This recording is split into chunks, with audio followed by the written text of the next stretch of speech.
qəbirlər üzərində, məzarlar üzərində məqbərə tikmək nəinki mənfidə, əksinə çox müsbətdir. Bugünkü mövzumuz qəbr mövzusudur. İslam aləmində son zamanların mübahisəli məsələyə çevrilmiş qəbir üstə tikili tikmək məsələsi.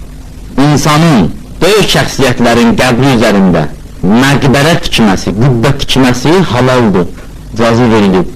Niyə? Birinci sübutumuz budur. Quran-ı Kərimdə bir ayə var, Həcc surəsinin 32-ci ayəsi. Buyurur ki, Euzubillahimineşşeytanirracim وَمَنْ يُعَظِّمْ شَعَائِرَ اللّٰهِ فَإِنَّهَا مِنْ تَقْوَى الْقُلُوبِ Hər kəs Allah Taala'nın şəirlərini, şəirələrini, şəairini əzəmətli etsə, təzim etsə bu şəairin qarşısında, deyəcəm şəair nədir? Onun böyüməsinə xidmət edəsə, əzəmətli olmasına xidmət edəsə, bu iş qəlbin təqvasındandır.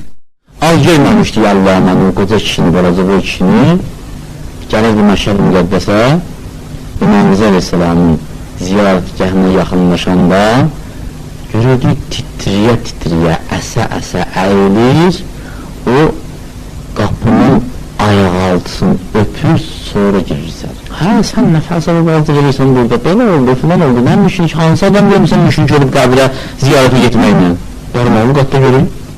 Gördüyünüz kimi Mirzəfər qəbirləri ucaldıb, onlara təzim etmək müstəhəbdir deyib insanları şirkə dəvət edir.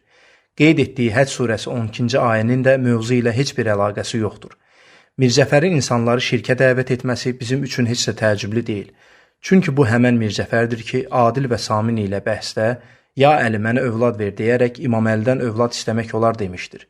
Ey mənim şiə həmvətənlilərim, kadrlarda gördüyünüz kimi qəbirləri zəllilcəsinə öpərək onların qarşısında səcdə edib təzim etmək məyər şirk deyilmi?